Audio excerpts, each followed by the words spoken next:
Now, the greatest radio shows of all time. Suspense. The Shadow Node. Washington calling David Harding, counter-spy. Classic radio theater. The Great Gildersleeve. Fibber McGee and Molly. Dragnet. Gunsmoke. The Lone Ranger. Now, step back into our time machine with your host, Wyatt Cox. Good evening, friends of the Inner Sanctum. This hour we go back to March 10th, 1948 for an episode of the West Coast program The Whistler. This episode entitled Return Engagement. And now, the Signal Oil Program, The Whistler.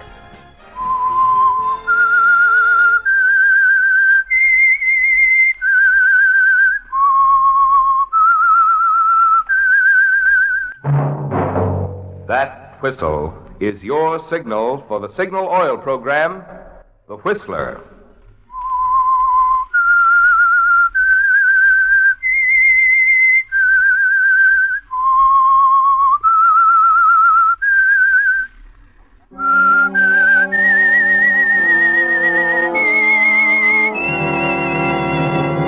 I am the Whistler, and I know many things, for I walk by night. I know many strange tales hidden in the hearts of men and women who have stepped into the shadows. Yes, I know the nameless terrors of which they dare not speak.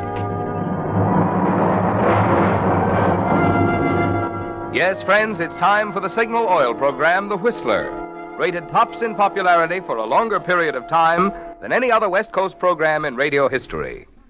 And Signal gasoline is tops, too, tops in quality. It takes extra quality, you know, to give you extra mileage.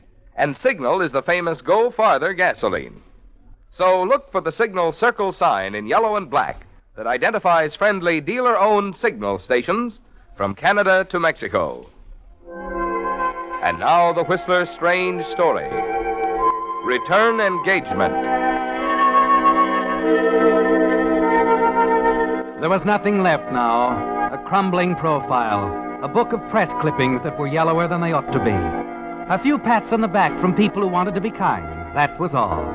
Yes, Elliot Dorn was dead, as an actor at least. His career murdered in cold blood with 10 inches of newsprint. And there was nothing left for Elliot now that the play had closed but a burning hatred for the man who had done it. A drama critic named Sheldon Craig. 2 days of brooding alone in a hotel room can do things to a man's mind.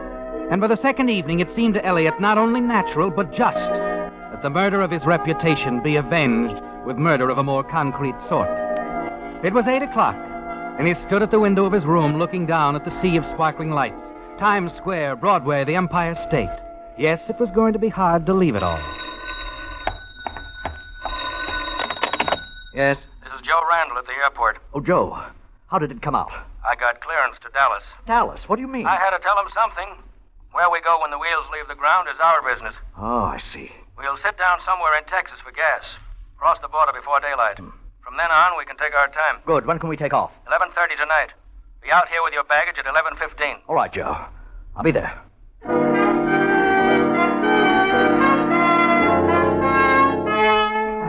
You hang up the phone, look at your watch. It's 8 o'clock, Elliot. There's plenty of time. You can have dinner, perhaps a drink afterwards. Stroll across town to Sheldon Craig's apartment. Chat with him for a few delicious minutes before you calmly take the gun from your pocket and shoot him down. Yes, it's come to seem so simple, hasn't it, Elliot? 2 days alone in a hotel room can do things like this. You hate him. You'll kill him. You'll find a new life in Mexico or Point South. It's as simple as that. There's a pair of martinis and a good dinner under your belt at 10 o'clock as you press the buzzer outside his apartment. Note that hanging from the doorknob is the usual "do not disturb" on pain of death. Oh, Dawn. Good evening, Sheldon. If you don't mind, Dawn, I'd rather you called another I'm time. afraid I have to insist. I see I must now add to your already staggering list of shortcomings that you can't read. I'd hoped the sign on the doorknob. Oh, now, Sheldon, that certainly doesn't refer to me. Why, we've been comrades in arms too long. Come, Dawn. Why are you here? Let's get it over with. Well, you're not going to keep me out here in the entrance hall, I hope. I'd prefer to keep you in the basement. But if you're determined... Oh, I am. This way. I suspect you've come to carp about my review of Tall Tower, It goes a little beyond that, I'm afraid.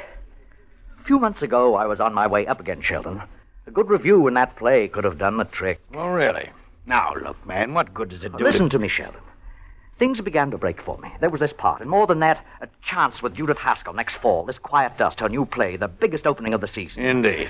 I've come to thank you, Sheldon.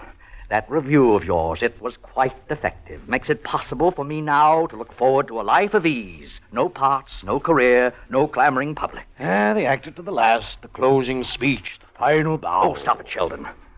How long did you think you could get by with this pulling strings, playing with people's lives, ruining them, because your dinner didn't agree with you the night you saw the play? Who gave you the right to do that, Sheldon? Well, answer me, who? You may shout as loud as you like, my man. The apartment's thoroughly soundproofed. And when you're through, you may go, as noisily as you came. Oh, you've gone too far this time. This is one sure not going... Excuse me just a moment. He turns, Elliot, and your hand goes into your coat pocket, grips the handle of the automatic. Leaving it in the pocket, you raise the barrel, pointed directly at his back. Your finger finds the trigger. Goodbye, Sheldon. Goodbye. Oh, don't go, Dawn. Not quite yet. Missed fire. Come in, Judith. Judith. You know Miss Haskell, of course. Why, Judith, what are you doing here? Well, I seem to have come here for the same reason as you, Elliot. I think Sheldon was most unfair in his treatment of you, and I was telling him so when you arrived. I have to stop. There's a chair right behind you, Dawn. Do collapse in it. Oh, please, Sheldon. I couldn't help overhearing, Elliot. And yes, Dawn, you're a very convincing actor. Everywhere but on the stage. But I can't do much with a lady playwright once she's made up her mind. What's this all about? I want to use you, Elliot, in summer stock next month.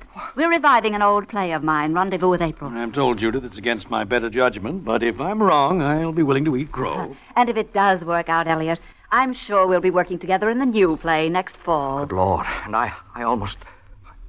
What's the matter, Elliot? You almost what? Oh, well, never mind, Judith. It doesn't matter now.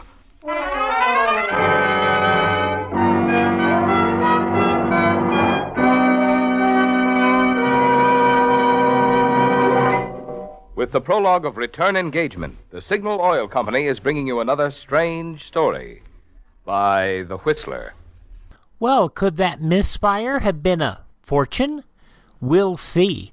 March 10th, 1948, The Whistler on Classic Radio Theater with Wyatt Cox.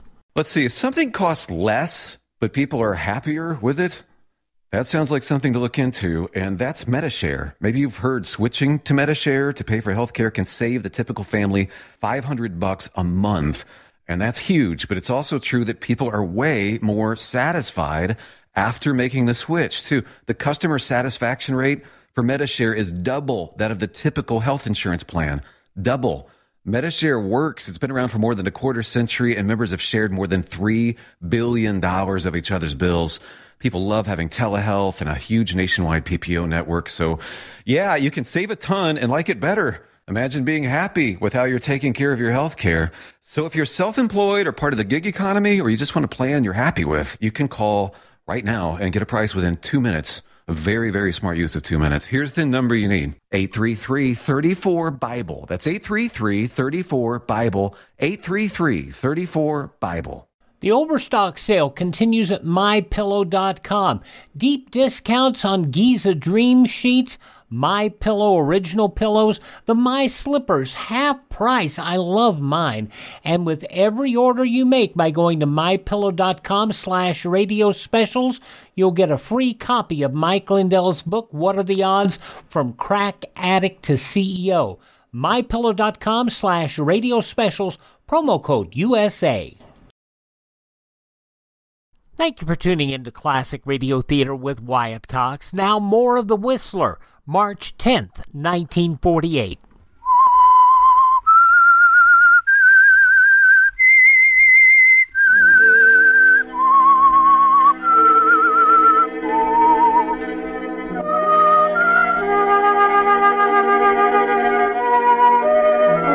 It was almost supernatural, wasn't it, Elliot? Almost as if an invisible hand had reached down and snatched you away from destruction that night in Sheldon Craig's apartment. The night a defective bullet in the chamber of your pistol kept you from killing him with a witness in the next room, and destroying in a split second the career Judith Haskell had already saved for you. It's May now, and with the performance of Judith's play only a few days off, You're deep in rehearsals at the Summer Theater in Connecticut, wondering as you run through a scene with the actress if you're making the right impression on Judith. She's sitting out front with Leo Gilmore, the director. Try it again, Elliot. From after your entrance. Then it's been like this and so on. Right. You ready, Alice? Anytime.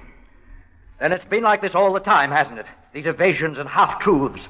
They've gone on for months now. Darling, I thought you knew. Thought I knew. Thought I'd hold still. Please, dear, I should have choked the truth from you long ago. I should have realized... Hold it. What's the matter now, Leo? It's terrible. If this goes on, I'll give you both top billing in Madame Tussauds Waxworks. What'll it pay? Oh, never mind the wisecracks, Alice. Oh, Leo, how about my playing at stage left? Seems to be more natural if I crossed over. Go ahead. I'm ready to try anything. Just get some life into it. Sound all right to you, Judith? I'm just watching, Elliot. Do it your own way, dear. Of course, anyone knows the real meaning of the scene. It's the person who wrote it. Look, my friend, a 5-year-old can tell you the meaning of this scene. A woman makes a confession to her husband. It stuns him, then it angers him, and he's ready to kill her. All you have to do is believe it. Just hate me a little more, Elliot. Pretend I'm someone who just... Look, Elliot, make a little switch in your mind. You're not talking to Alice at all. It's, well, Sheldon Craig, for instance. Oh, wait a minute, Gilmore. I've taken a lot from you, but I don't have to take that. Elliot. I'm only trying to be constructive, Elliot. Sounded more like an insult to me. Look, let's drop rehearsals for today, shall we? Everybody's tired and on edge. Oh, it's not that, Judith. It's just... I think you're right, Judith. Well, that's all for today, everybody. Be here at 10 in the morning. Girls, don't forget to... And, Elliot, forget what I said about Sheldon Craig.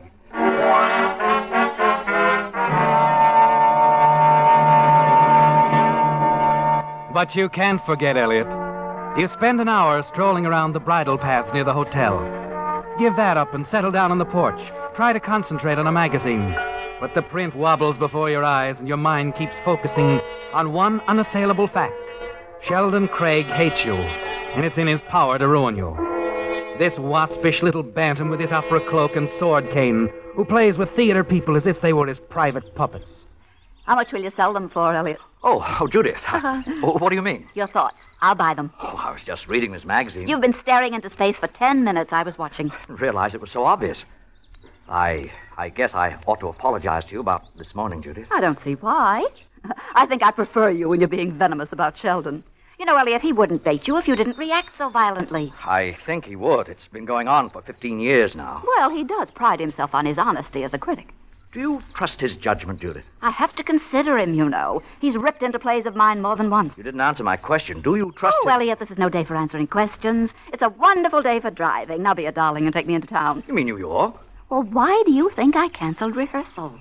We'll have cocktails and dinner and be back here before midnight. Why, Judith, You're making such a shameless wench of me, Elliot. Is it asking too much? No, Judith, not at all. I think it's a wonderful idea. Good, let's go.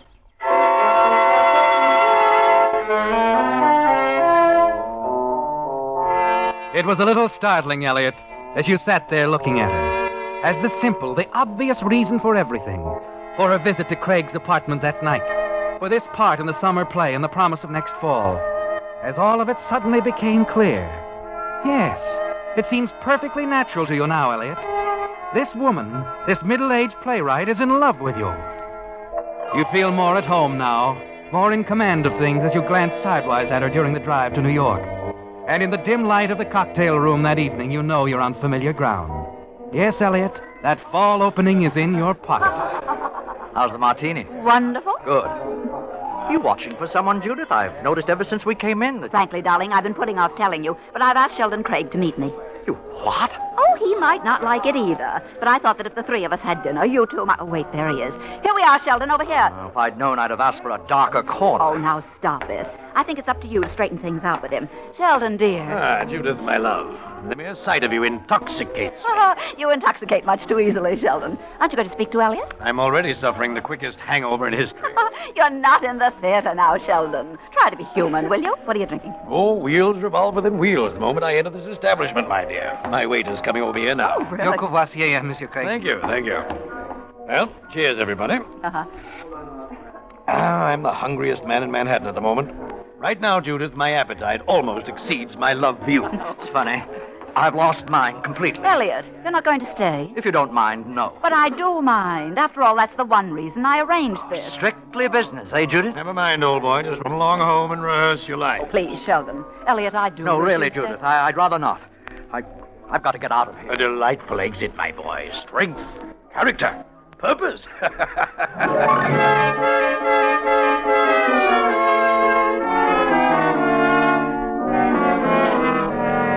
You're furious as you walk away from them, aren't you, Elliot?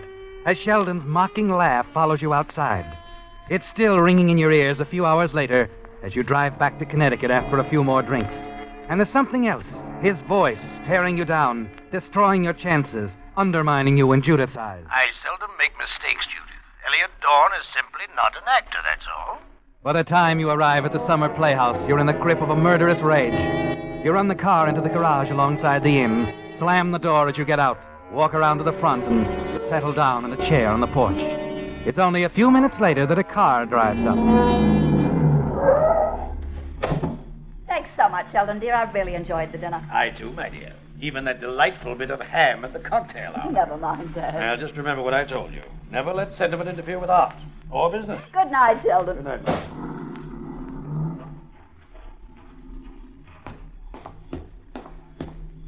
Have a good time, Judith? Oh, why, Elliot, I didn't realize you were here. I've been waiting for you. You could have had dinner with me, you know. I'm sorry about that. So am I, Elliot. You acted very badly. Well, maybe I'm a little mixed up, Judith. Oh? The way you planned it all, asked me to go, I thought... What did you think, Elliot? Well, that it was important to you that we have dinner alone. It was important to me. Because you can't stand Sheldon Craig? Oh, no, Judith. Because, well... Wait a minute. Oh, no. Elliot, you're not trying to say that you're in love with me. Is it so funny? Yes, it's a scream. Oh, no wonder you couldn't get the line out. You can only say things like that on the stage, Elliot. No, wait a minute, Judith. And I suppose you thought I might be falling in love with you. Oh, Elliot, you didn't. Oh, no. Look, I don't quite see that it's so funny. Oh, Elliot, let's be honest with one another. You're in love with yourself. And me? Well, I'm a big girl now. I know all about actors who want parts in my plays. That isn't true, Judith. As far as tonight's concerned, I had one thing in mind. It's extremely important for both of us to be in Sheldon's good graces. That's all. I'm sorry if I assumed too much. Good. Then we'll forget it.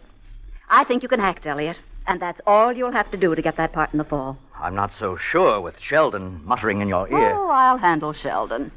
In the meantime, you might borrow his suggestion and worry about your lines. I hope I haven't messed things up too much, Judith. Well, you've done nothing a good performance won't cure. Good night, Elliot.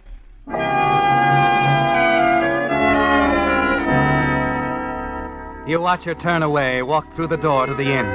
Your throat feels dry, your neck tight and uncomfortable against your collar. She really struck at your pride, didn't she, Elliot? But it's good to know that you didn't get too far out of line. Now all that remains is the thing Judith asked for, a good performance. You're determined to give one. Somehow, a few nights later, when the curtain goes up in the dress rehearsal, and you know that Judith and a number of critics and special friends are out there watching, you suddenly find yourself move into the part like it was written for you, every nerve keyed to the proper pitch, until you know that you can't miss. The play is nearly over when you're aware of something else. Sheldon Craig sitting with Judith, whispering in her ear, and a moment later, the two of them get up and go out.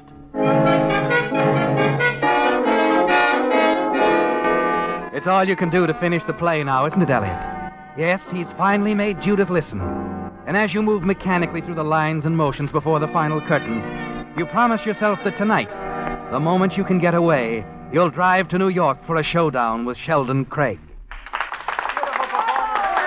Nice going, Elliot. Very swell. Yes. Great, wasn't I? You were. Really tough. Yes, so great that Judith walked out before it was even over. Huh? Before my biggest scene, she walked out with Sheldon Craig. Oh, stop talking silly, Elliot, and get out there for another bow. They want you. Probably made my last bow in a theater. Oh, leave me alone, Leo. I'm going to bed.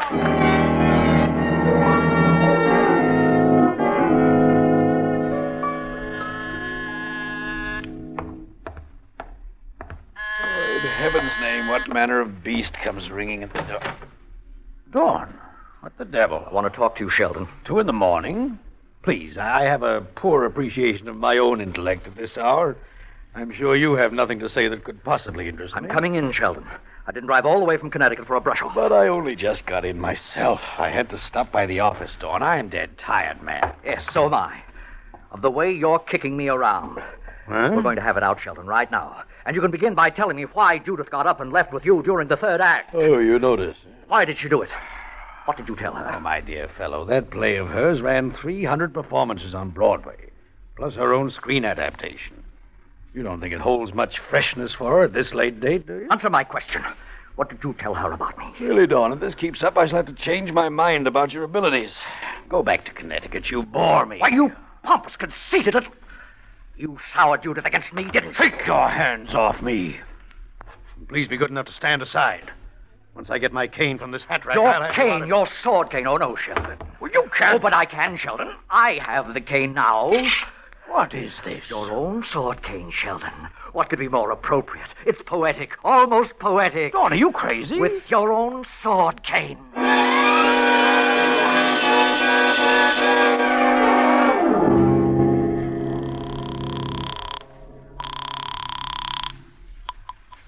Randall's Flying Service. Joe, this is Dawn again. Look, I said I'd call you I can't back. wait. I've got to know. But Tell me, when can we take off? Okay. Tomorrow night for sure. Good. That's all I want to know.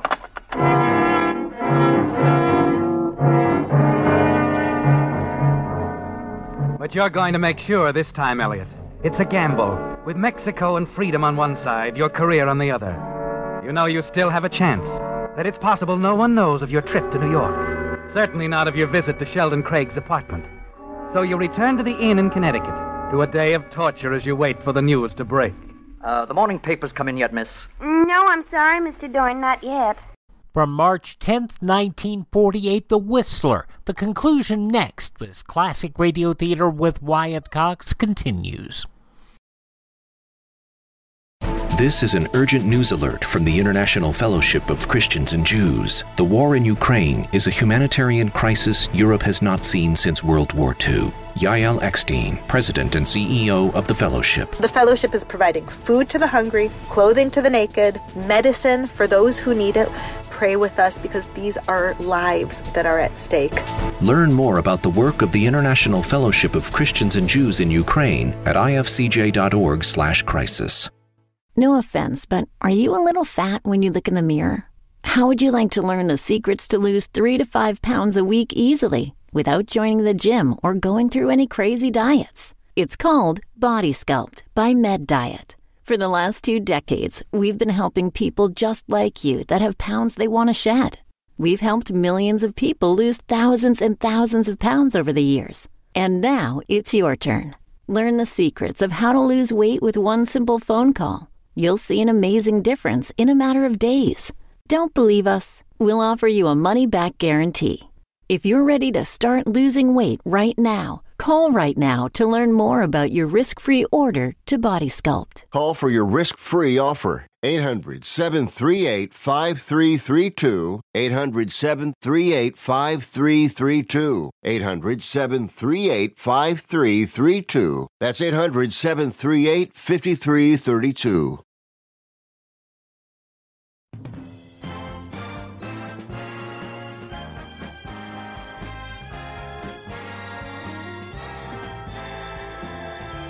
Now on Classic Radio Theater with Wyatt Cox, the conclusion of The Whistler, Return Engagement, from March 10th, 1948.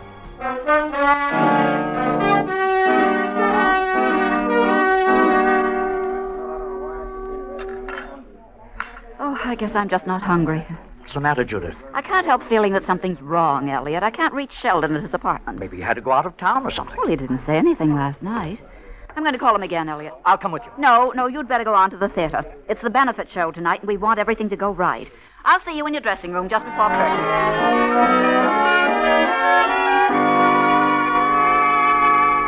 You watch her go, then get up, sign the check, and walk to the theater.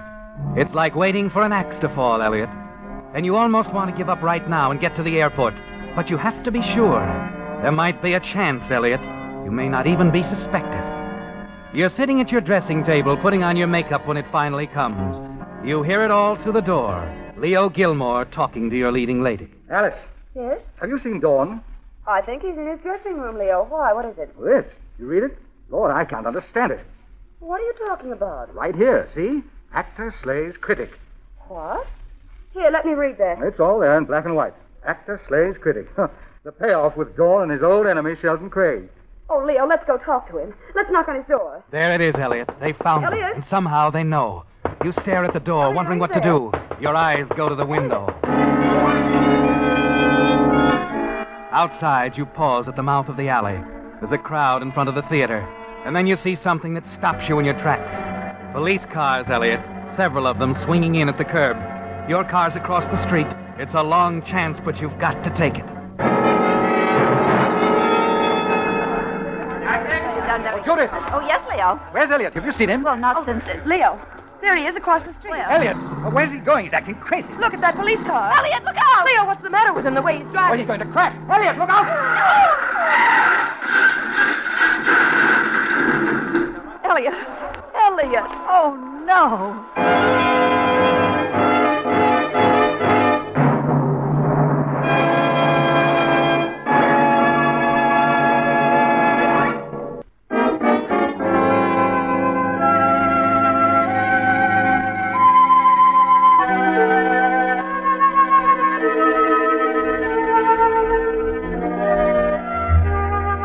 Yes, you knew it was a gamble, Elliot.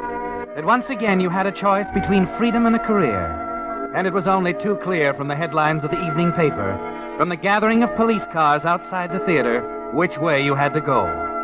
Yes, Elliot, you murdered Sheldon Craig.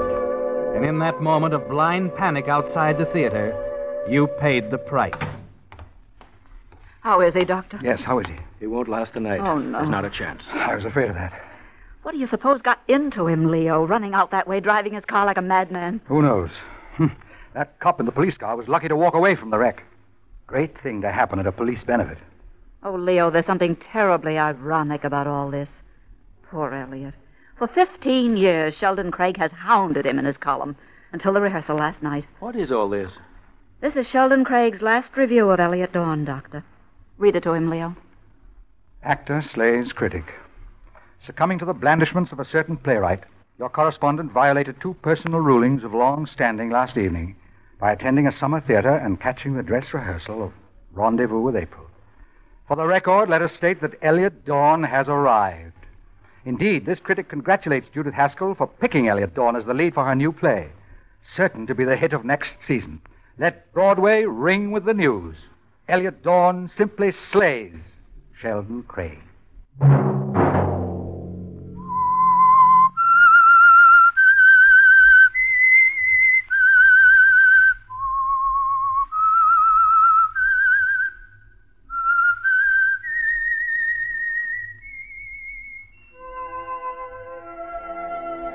Let that whistle be your signal for the Signal Oil program, The Whistler.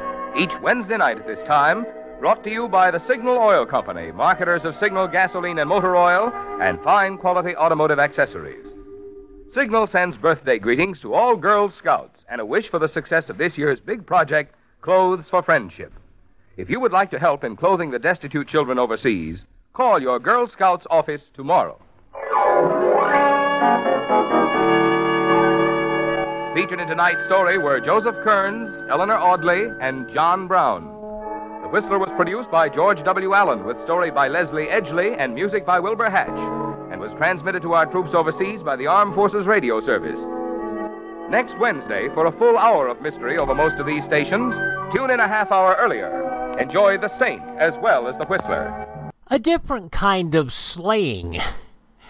March 10th, 1948, The Whistler on Classic Radio Theater with Wyatt Cox.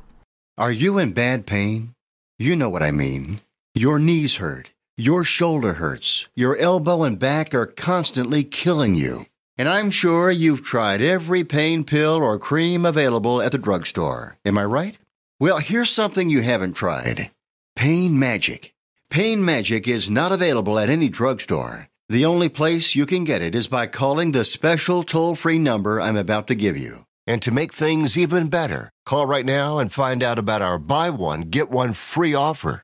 We're so confident it'll work for you that we offer a free bottle with your purchase. No prescription required. Call now to learn how you can get Pain Magic and get rid of your pain. Remember, your results may vary. 800-492-8164. 800-492-8164. 800-492-8164. That's 800-492-8164. You've heard us talk about the luxurious Giza Dream Sheets from MyPillow. Well, now they're on sale, 60% off as low as $39.99. Lots of other overstock items and a free copy of Mike Lindell's book, What Are the Odds from Crack Addict to CEO, with any purchase, but you've got to use my promo code USA. Go to MyPillow.com, the Radio Listener Square, use my promo code USA or call 1-800-951-8175. Now on Classic Radio Theater with Wyatt Cox, an episode of the serial Jack Armstrong, the All-American Boy. This was originally broadcast on March 10th, 1941. Jack Armstrong, the All-American Boy. Wave the flag for Hudson High, boys. Show them how we stand. Ever shall our team be champions, known throughout the land. Wheaties, breakfast of champions, bring you the thrilling adventures of Jack Armstrong, the All-American Boy. Greetings, Mr. Mac. Hello, Larry. What have you got in that little old bottle? Oh, that's my genie. Genie? Why, sure. I keep him in this bottle. He knows everything and can do anything. When I want to ask him something or have him do anything, I just take out the cork out of the bottle and out he pops. I saw one in the movies, and I figured that whatever they can do in Hollywood, I could maybe do right here. Like to meet him? Well, I don't know, Larry. Oh, here. I'll just take out the cork.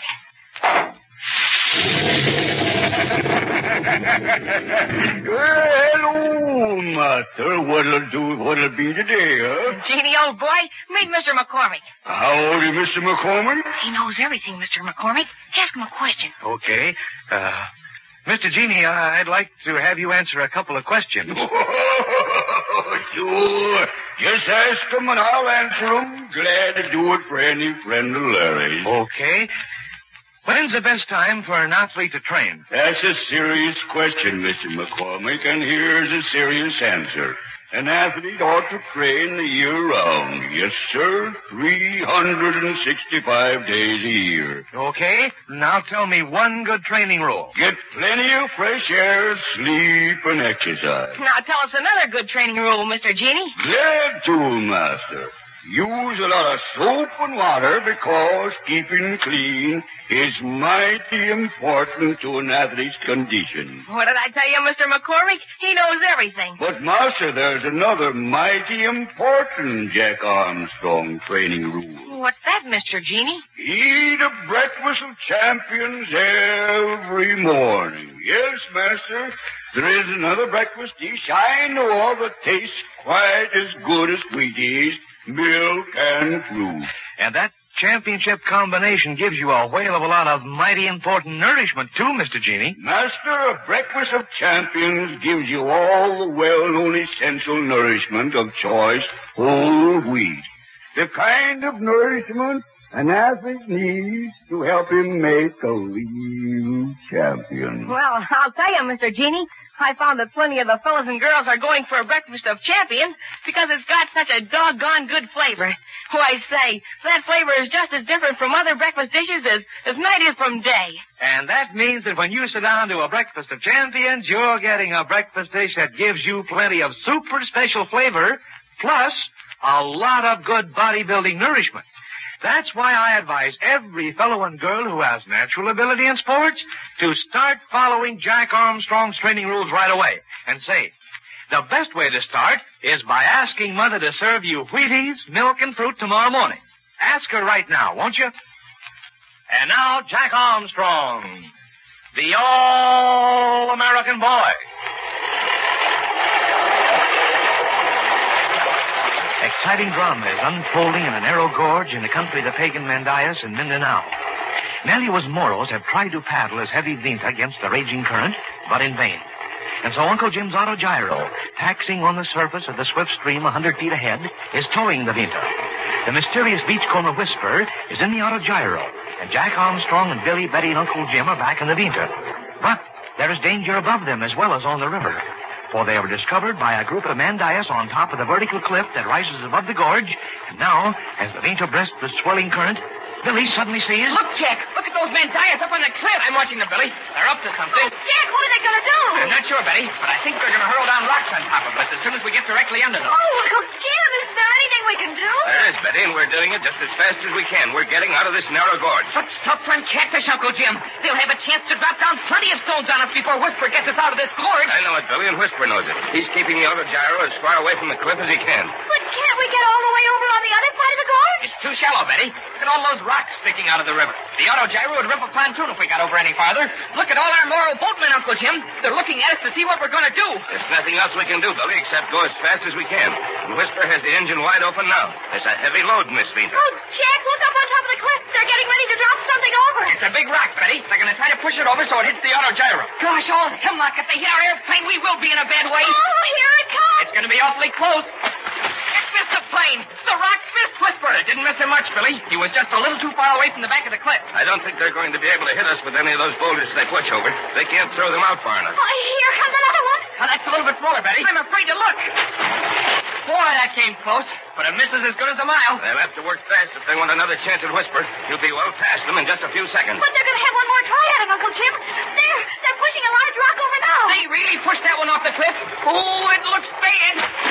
Wow, that was bad. It didn't miss the plane by more than a foot or two. Well, that's all they can do to hurt Whisper in the autogyro. No, it's not, Uncle Jim. They're throwing smaller stones at him. Look at them splash around him. Oh, if one of them should ever hit him. It'd have to be a direct hit on Whisper to do much harm, Betty.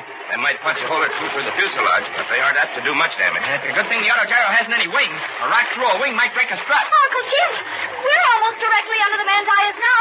They're getting ready to throw stones down on us. Betty, crawl under the seat. There's just room for one person there, and it may save you from being hit. Oh, Uncle Jim, I don't want to be the only person to be protected. Do as I say, Betty. You can't do us a bit of good by getting hit yourself. Quick now, crawl under the seat. All right, Uncle Jim, but it makes me seem like an awful coward. You're jumping, Jiminy, Betty. Don't worry about that.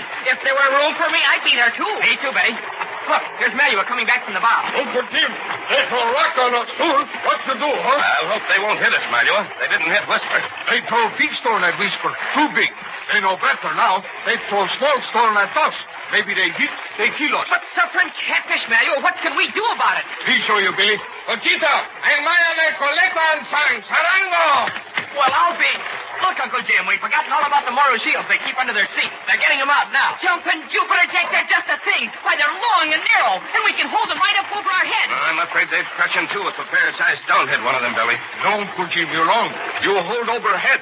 You hold tight overhead. Stone hit shield, you safe. Stone will break shield. But we don't want to take a shield away from any of your Moros, Melua. That's all right, Jack. You watch my men, see? 2 men get under one shield. Here, you, me, get under this shield. We hold shield. Uncle Jim, here, one more shield. You, Billy, get on us. You hold tight. Betty, she all right on her seat. All right, Melua. Here you are, Billy. You crowd close to me. I'll hold the shield up. It may do some good. It do plenty good, Uncle Jim. You get close to me, Jack. We look up at cliff now. When they throw stone, we duck under shield quick. Hey, you can trust me to get under that shield plenty quick, Melua. We're almost within range now. Look out, here comes the first volley. It is a volley, too. But they're all small stones. Get under the shield quick, Billy. Look at them splash around it. Like some of those stones are as big as coconuts. Why, they'd kill a man if they hit him. But I didn't hear any of them hit the boat, Jack. Did they hit any of the shield? Now, they missed us all completely, Betty. But they'll get the range next time. Look out, here comes the next volley. Get under here, Billy. Some of those stones are going to hit. Oh, suffering catfish. A couple of those stones got the boat. Oh, Jack, did they knock a hole in the bottom of the Veda? Not in the bottom of this Veda, Betty. This Veda shoot out of a tree trunk. It's got a solid keel for a bottom. I'd hate to take what one of those larger stones would do if it landed on top of a shield, Jack. They must have the force of a cannon. Yeah. Look out. Here comes some more. You come close, Jack. Maybe a stone hit us, huh? Stay under your shields now. They're not throwing their stones in volleys. They're throwing them one at a time as fast as they can pick them up off the cliff. Well, I can't see them, but I hear them landing all around. And some of them are landing into the boat, too, Betty. Uh-oh. There's a Moro knocked off his seat. Boy, look at him get up and scramble back into that shield again. Oh, what happened? What happened to you, Jack? Search me, Betty, but here I am knocked off my seat and Melua was with me. Big stone hit shield, Jack. We get back on our shield quick. I'm under it already, Melua. Are you hurt, Jack? Not a bit, Uncle Jim. If anyone's hurt, it's Melua. He no hurt, Jack. Shield save us, huh? I'll say it saved us. Look, Uncle Jim. The stones are all falling behind us now. Well, we're getting out of range, Jack. Yeah, we are out of range. Well, I think they've done their worst now. Me no think so, Uncle Jim. Look. Jumping Jiminy gee whiz, what are they up to now? Why, somebody has built a fire on top of the cliff. What are they up to now, Melua? Me think they still try to get us, Jack. Hey, what's the fire for, Melua? They shoot at us with fire arrow, Betty. Sarang and Colanta le Padre Sagamea. Great whales and little fishes. What's going on now, Uncle Jim? They're going to shoot at us with flaming arrows. Flaming arrows? I think so. Look at Manuel's moros. They're putting up a parapet of shields around the Vita and over our heads. We all get close together now, Uncle Jim. My men put shield up. Here, Betty. You and Billy crowd together with me and Uncle Jim. That's the way. Give the moros more room. They're putting up a wall of shields between us and the Mandayas. Great guns. They're starting to shoot at us already. Look at that flaming arrow disappear to the river. Oh, there's another one. And another. They're all around us now. I hope these shields are good and tough. These shields are tough enough to withstand an arrow, Jack, but make sure that you're behind the shield. Don't expose even an arm. They're getting the range now. They're hitting the Vita. Oh, there's an arrow right beside me. It's on fire. Stay still, Betty. I'll beat it out with my hands. Don't move. Oh, thanks, Jack. I was a little frightened for a moment. Suffering catfish. There's a flaming arrow right next to a gasoline can, Uncle Jim. We've got to put it out. You stay here, Billy. I'll run forward and throw it overboard. No, Jack. Meet that shield. Lead go. Oh, he'll get hit by an arrow himself. He's mostly protected by that shield, Betty. But a lucky shot may wing him in the leg. Holy smoke! There's an arrow right through his shield. It's just barely through, Billy. Why, it's a lucky thing he had that shield with him. And it's a lucky thing you didn't go forward to throw the flaming arrow overboard, Jack. I'll say it is. There, he's got the arrow. He's throwing it overboard. Hey, what's that I smell? The carabao hide of Manuel's shield, Billy. That arrow's burning it. He's pulling it out now. He's thrown it overboard. Hurry, Manuel. Oh, why doesn't he come back? He's going to stay up there, Betty. Oh, I see what he's doing. He's trying to protect the gasoline can. But, gee whillikins, Jack, he can't protect the gasoline cans and himself. He's putting some equipment on top of the cans, Billy, so they can't get pierced by a flaming arrow. Then we would have an explosion. Oh, I wish he'd hurry up. I don't like to have him there even with his shield. Look, his shield has caught another arrow. He'll be back in a minute. There, he's got the gasoline cans covered. Hey, Uncle Jim, it's a lucky thing for us those Mandayas didn't get that fire built in time to pepper Whisper with those flaming arrows. It certainly is, Jack. I'd hate to think what a flaming arrow might do to the other gyro. Why, here comes Manuel now. Oh, hurry, Manuel. Here, hurry, Bucky. We don't get more. Good work, Manuel. You certainly saved us all then. Oh, there's an arrow sticking through the shield in front of me, and it's still flaming. Tomorrow's pulling it out, Betty. That's one shield that saved your life. Look, Jack. Most of the arrows are falling in the river behind us now. Now we must be getting out of range, Billy. That's right, Tuck. We're too far away now. They no can eat us. Oh, too good to be true. Is there anything else they can do to us now, Uncle Jim? I hope not, Betty. I don't think there's anything that this special bunch of Mandayas can do. They're way up on the cliff, and we're almost to the end of the gorge. It'll take them some time to get down off the cliff. They know what us now, Uncle Jim. They no come close us. They very much afraid of Moro. My men guard you. But holy mackerel, Manuel, you've only got a couple of men with you. You can't guard us against a whole tribe. No, Billy, but Uncle Jim got big eagle duck-flap wing. Oh, you mean the auto gyro? Yeah, we still got that. But I don't know how long we'll have it if they shoot flaming arrows at it. Look, Uncle Jim, we're at the end of the gorge. Why, here the river isn't flowing swiftly at all. Oh, there's a sort of lake ahead of us. And it's just as smooth and quiet. Well, that little lake must empty through this gorge, Betty. I see that Whisper is turning toward the shore. Hey, wait a minute. What's that, Uncle Jim?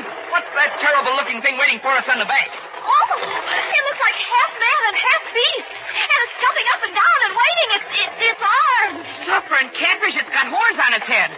Why, it's got the head of a carabao, and the rest of it looks like a crocodile standing on its hind legs. Say, that must be the Bagani. You're right, Jack. That Bagani. That big medicine man or tribe.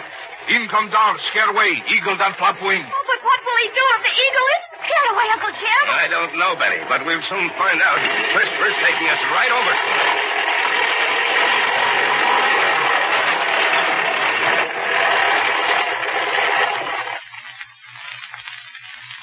What a reception that was for Jack Armstrong and the others.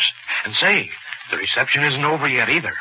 There's that remarkable creature, the Bagani, waiting for them on shore, trying to frighten them away.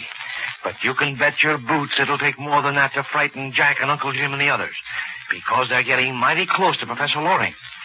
But I don't have to tell you that there's a lot more going to happen before they can get to their friend. So listen in, all of you, at the same time tomorrow for another exciting episode of The Adventure of the Missing Professor Loring with Jack Armstrong, the All-American Boy. From March 10th, 1941, Jack Armstrong, the All-American Boy on Classic Radio Theater with Wyatt Cox. We thank you for listening. Let us know what's on your mind. Let us know what shows you like to hear.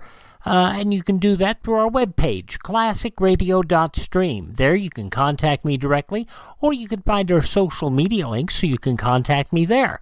You can also learn more about building a classic radio collection of your own, and you can also hear our shows on demand. If you miss a day, you don't have to miss a show. You can hear them there, or also through Amazon, through iHeartRadio, Spotify, Spreaker, TuneIn, Apple Podcasts, Google Podcasts.